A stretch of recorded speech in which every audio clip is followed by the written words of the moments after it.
Another veteran of the Monster Hunter series, the Sword and Shield is the first weapon that all hunters are equipped with from the get-go. It may have one of the lowest raw damage per hit, but that doesn't stop the Sword and Shield from holding back in hunts. It's a quick-hitting weapon, it's mobile, and not to mention you can use items while the weapon is out. Its attack speed is almost on par with the dual blades, but of course, as the name suggests, it also has a shield that can block roars and attacks. So get those sword oils ready for this one. We're going to need them as we cut, roll, and block our way through this episode of Weapons Through the Generations, going through the series starting with Monster Hunter 1 up to the most recent release of Monster Hunter World, as we go over how this beginner-friendly weapon has evolved over the generations. Being the stock weapon every hunter starts out with, it's going to need to be a simple weapon, with easy combos to remember and to be able to roll out of. Thankfully, because of its light weight, it's one of the few weapons that doesn't hinder the hunter's walking speed with the weapon out. The shield's defensive strength isn't all too great. It's perfect for monster roars and the frequent tail slap, but it's not going to do too well against heavy hip checks or a Rathalos fireball. It's more of a last resort to put up the shield, as relying on it will quickly have the chip damage add up. Moving the analog stick up 3 times will perform the Sword and Shield's basic combo. The first input does a forward slash, then a sweeping slash, finishing the combo with a shield bash, and another forward slash. Note that the shield bash still does cutting damage in this generation. With a left movement at any point in the Sword and Shield's combo, the combo will end with a revolving slash. This is the Sword and Shield's strongest single-hit move, but it does leave you open for a little while longer than the other attacks. Pressing up after a roll will do an upward slice. This can be chained with the rest of the Sword and Shield's combos. Moving the analog down, the hunter will jump forward a decent distance and slash in front of them. The rest of the up inputs are possible to do after the jumping slash. This is also the unsheath attack and the start of the full combo. Pressing R will put up the hunter's shield. You cannot move while this is up, but any attacks that connect will take away stamina and maybe a bit of health depending on how heavy the attack was. In more desperate situations, pressing up while guarding will do a slice from behind the shield. It's a weak attack and can't combo into anything, but it's always there as an option. Monster Hunter 2 gave the Sword and Shield 2 of its most notable traits. The first is item consumption while blocking. This simple addition gives the Sword and Shield a bit more flexibility in hunts. With the added bonus of super armor after doing the forward slash, it can make using aggressive tactics more doable. The other trait is a slightly sharper sword. The Sword and Shield is able to cut through some monster hide that would require a higher sharpness level for other weapons, although it doesn't stop from bouncing on really hard scales with low sharpness. With the previously shown guard attack being changed to R plus circle, pressing triangle and blocking will do an upward slice. This can be comboed into the rest of the Sword and Shield's attacks, and can be a safer alternative to the jumping slash start. If it's a Blade Master weapon, and if it attacks faster than a greatsword, then these 2 skills are almost mandatory unless you want your weapon to chew through your whetstone reserves. Similar to the dual blades, the Sword and Shield relies on element-based damage for quick damage, so going with element up is a good choice. Abnormal status up is also an option for blade masters that bring poison, paralysis, and sleep blades. Speaking of sleep blades, using these 2 skills are very handy for those who want to sleep bomb. Bomber increases bomb damage by 1.5 while also raising the combination rate for bombs to 100%. Without this, you'd need to sacrifice 3 or more slots for combination books in order to get a good chance of making bomb pluses. With the added bonus of double damage from sleep, this is a very destructive combination in multiplayer. Trap Master also adds in options to keep monsters pinned down while they're awake. This also speeds up the laying down of bombs as well as traps to top things off. With the addition of being able to consume items while blocking, the Sword and Shield can double as a pseudo-support. Wide Range +1 gives 50% of the effects of the consumed items to nearby teammates, and +2 gives 100% of the effects consumed. This is an optional skill for the same reasons as the dual blades, mainly for Sword and Shields that have no element or high raw damage. However, 1.2 times damage is still the chance of doing 20% more damage on each swing, so it can be useful even on weapons with element.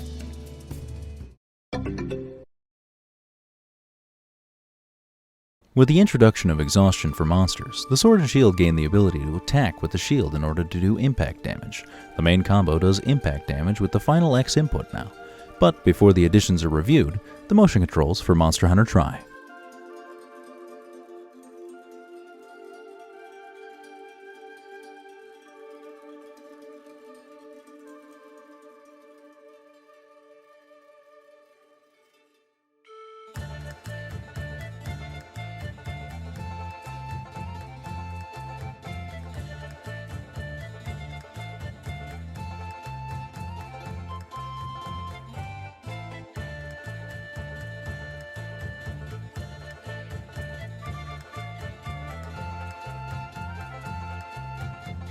While moving and pressing A, the hunter will smash their shield in the direction they're facing. Pressing it again will do a shoulder bash with the shield.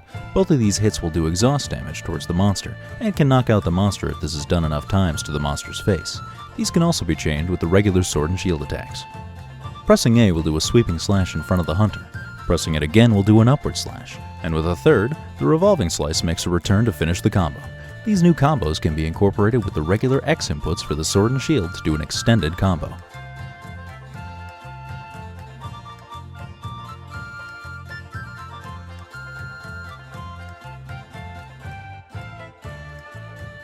Underwater, the sword and shield's combos are changed moderately.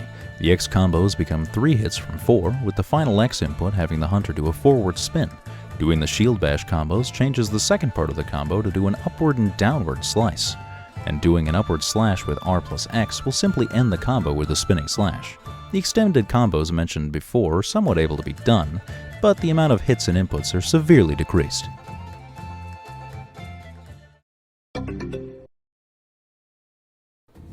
Along with the usual flair of mounting strikes, the sword and shield gained a charge attack in 4 Ultimate. The jumping slash got changed in this generation. Instead of a leap forwards, it's a dash forward with the sword, but it still covers the same amount of distance. After attacking, holding back on the analog stick, or in the opposite direction that the hunter is facing, and holding A, the hunter will hop back and charge up their next attack. Letting go will have the hunter leap forward with a heavy cleave. The back hop does have iframes in the move, but it's a little difficult to use effectively. The sword and shield has 3 different ways of pulling off mounting strikes. The simplest way is to press X while mid-air. This will do a singular strike towards the ground. Pressing X plus A off a ledge will do a forward chop off the ledge. This can be comboed with the slash downwards. And finally, the third way is by pressing X plus A or rolling into a ledge and pressing X. This will do a rising slash, and then, with another press of X, a downward slash. This interesting skill allows for the consumption of mushrooms, and gives benefits depending on the type. Blue mushrooms act like potions, parashrooms give you armor skin, nitro shrooms are effectively demon drugs, mope shrooms act like dash juices, toadstools are nutrients, dragon toadstools become max potions, and excite shrooms are completely random. Mushroomancer has excellent synergy with wide range, as it gives a larger supply of usable items in the hunt. The sword and shield is an absolute powerhouse in Generations and Generations Ultimate. Generations introduced the sword oils mechanic, allowing 4 different types of oils to choose from. The affinity oil grants 30% affinity, stamina oil grants the ability to deal 8 KO damage and 10 exhaust damage per hit, mind's eye oil gives, well, mind's eye, and destroyer oil increases damage to monster parts by 1.2. This doesn't deal extra damage towards the monster's health, however. Only 1 oil is allowed to be applied at a time, and the effects of the oil last about 120 seconds. With the item use up skill, that goes to about 180 seconds. Although these oils seem a bit daunting to a beginner, it's not really much different from just sharpening your weapon, and making the most of these oils is sure to make a monster wish that they didn't pick a fight with you. Striker style only loses the back evade. Everything else is the same as it was in the 3rd generation. Aerial style removes the horizontal slash A combos while idle. Instead, it switches it for a shield bash. Vaulting off a target will automatically do an attack upwards, and pressing X will do a slash downwards. From there, the hunter can continue with the X combos. ADEPT style loses the idle A slashes and normal combos, and the ability to charge the back hop slash. With a successful ADEPT evade, pressing X will have the hunter do 2 aerial slashes. From there, the hunter can continue with the regular A combos. X plus A during an ADEPT evade does a forward leaping attack. Now, remember how I said the back hop has iframes? Back hopping in ADEPT style will do a quick counter that is by far the strongest single hit move for the sword and shield in Generations Ultimate, aside from Hunter Arts. The timing is a very tricky thing to pull off compared to regular ADEPT evades, but it is a massively powerful option in hunts. Alchemy style removes the shield bash and ends every combo with a spinning slash. There is no charge attack as well, as the regular X combo got changed to not include the shield bash that can severely affect any nearby teammates. And since the sword and shield can still use items while it's out, pressing R and selecting the alchemy barrel, the hunter has ready access to all of the goodies that the alchemy barrel can provide. Valor style, while not in Valor mode, takes away the spin slashes, the charge slash, and the upward slash after rolls. Tapping Y and pressing X will do a forward leaping slash, reminiscent of the leaping forward slash of the 3rd generation and before. Pressing A will do a spinning slash that fills up the Valor gauge pretty well. while in Valor mode, pressing X plus A will do a backflip that gives the option to move the Hunter in the analog's direction. Pressing A will do a true slash, X to go into the standard combo, and X plus A will do a stronger version of the Valor cancel leap attack. The Hunter does a flurry of slashes. With each level, the amount of slashes increases, but the final slash is the strongest at each level, but also the hardest one to hit in many situations. It is possible to move slightly in between each slash, however. One of the Sword and Shield's flashiest moves, the Hunter does a forward slash, then raises their shield into the air with a mighty hop, ending the move with a downward thrust. This Hunter art does a massive amount of exhaust and KO damage, but it's sometimes difficult to aim up all the hits properly. While performing the round force, the Hunter is immune to all damage for the duration of the Hunter art, so think of it as a counter that charges up extremely quickly. Just be mindful that a level 3 round force will send any teammates flying into the air with its large radius. Dipping the sword into a chaotic mess of sword oils, the blade is temporarily granted a reduced version of each sword oil. It is also possible to stack a single oil on top of this Hunter art. At level 3, Affinity Oil grants 60% affinity, Destroyer Oil gives 1.3 damage towards breaking monster parts, Stamina Oil applies 12 KO and 14 exhaust damage per hit, Mind's Eye acts as a very fast whetstone, restoring 120 points of sharpness. Each of these oils are applied with a single slash and really puts the Sword and Shield on steroids for the duration of this Hunter art. Crit Element adds a 1.35 boost when the weapon crits, and since Affinity Oil exists and the Sword and Shield is known for elemental damage, it should be obvious why this is a desirable skill. Crit Status gives a 20% increase in status inflicting damage per critical strike, but it's technically inferior to Status Attack plus 1 or 2, however. But I'll still include it here as an option. And finally, Crit Boost for the same reason that Crit Element's on here. The combination of Chaos Oil and Affinity Oil, plus how meta Weakness Exploit is in Generations Ultimate, it only makes sense to make critical strikes more powerful.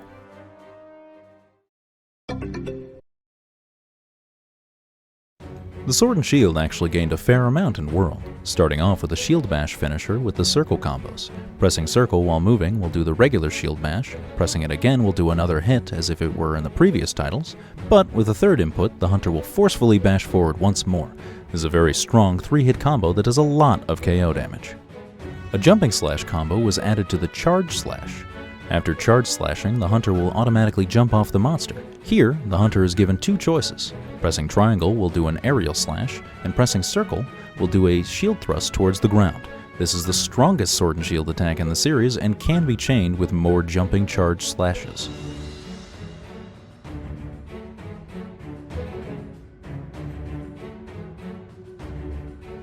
Other notable changes include the ability to move while guarding. It's also possible to keep spamming triangle in the left analog stick to keep moving and do the turning slash and sword thrust.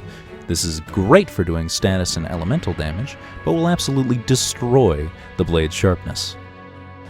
Pressing triangle and circle on a slope will have the Hunter start sliding down. It is possible to press R2 to guard on the way down if the Hunter needs to. Pressing circle when sliding will have the Hunter jump up, giving the option to do an aerial slash with triangle.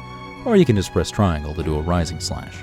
Pressing triangle and circle on a climbable wall will have the Hunter run and kick off the wall, stabbing downward on their descent. This does a lot of mounting damage, so you should use it when you can. With the addition of the Clutch Claw and the Sword and Shield not being the only weapon to use the Slinger while drawn anymore, the Sword and Shield gained a handy trick with the Slinger. Latching onto a non-enraged monster while pressing triangle will do a flurry of slashes that drops Slinger ammo from the monster. With the Slinger out, pressing R3 will switch the Slinger Shot into a Slinger Burst that will shoot a cone of whatever is loaded into the Slinger at the moment. After an evade, pressing L2 will do a Claw Uppercut that will latch onto the monster. After shooting the Slinger, pressing triangle will do a lengthy combo of slashes called the Perfect Rush. This can also be done during a charge slash. During the charge version of this attack, the Hunter will glow red at certain points when you are prompted to press triangle. Timing these attacks correctly will empower each hit, making for a quick and effective way to deal out damage. Out of all the weapons in the Monster Hunter series, the Sword and Shield is the main weapon that needed attention from the start. It was a really weak and unrefined weapon, pretty much unusable in Monster Hunter 1, which is a shame since the Sword and Shield later becomes the Swiss Army knife of the series, being able to fit into many niches with elemental, status, and just all-around team empowerment. It's fast, and it's not a punishing weapon since you get the chance to leave in the middle of any combo via a roll. His weapon teaches the hunter about elemental damages, monster weaknesses, and the importance of status elements, while also giving them a brief lesson on shield use. Being able to use items with the weapon out is a nice backup for harder hunts that a starter might face, and for much later on it could save the team with wide range, or one of its many status elements that it has on hand. The oils and hunter arts made the weapon really stand out in Generations and Ultimate, which made it a powerhouse in those games. By no means is the Sword and Shield a beginner weapon. It's perfect for beginners, sure, but when you really start digging into it, this weapon relies on monster knowledge, item management, and thinking a step ahead with combos. Until the next episode. Oh hey, it's me, Loomber. I'm the guy who just voice acted this video. And first of all, I'd like to say thanks to Jojo Josie. He's a real nice guy, allowing me to voice act this video. He puts a lot of effort into this stuff, so I would highly recommend that you either sub to him on, YouTube or Twitch. That's twitch.tv/JojoJosie. And, if you're already here, you're already on the video. But anyway, I'm really bad about talking about myself. I'm Loomber. I sound okay sometimes, and I stream video games over at Twitch, just like Josie. That's twitch.tv/Loomber. And, yeah, I stream whatever I feel like playing. I don't have a game in particular. There's a couple of habit games that I keep going back to, but other than that, I stream whatever I feel like playing. But yeah, I'm really bad at this, so I'll just cut it off here and say that I hope you enjoyed the video, and until next time, okay, bye.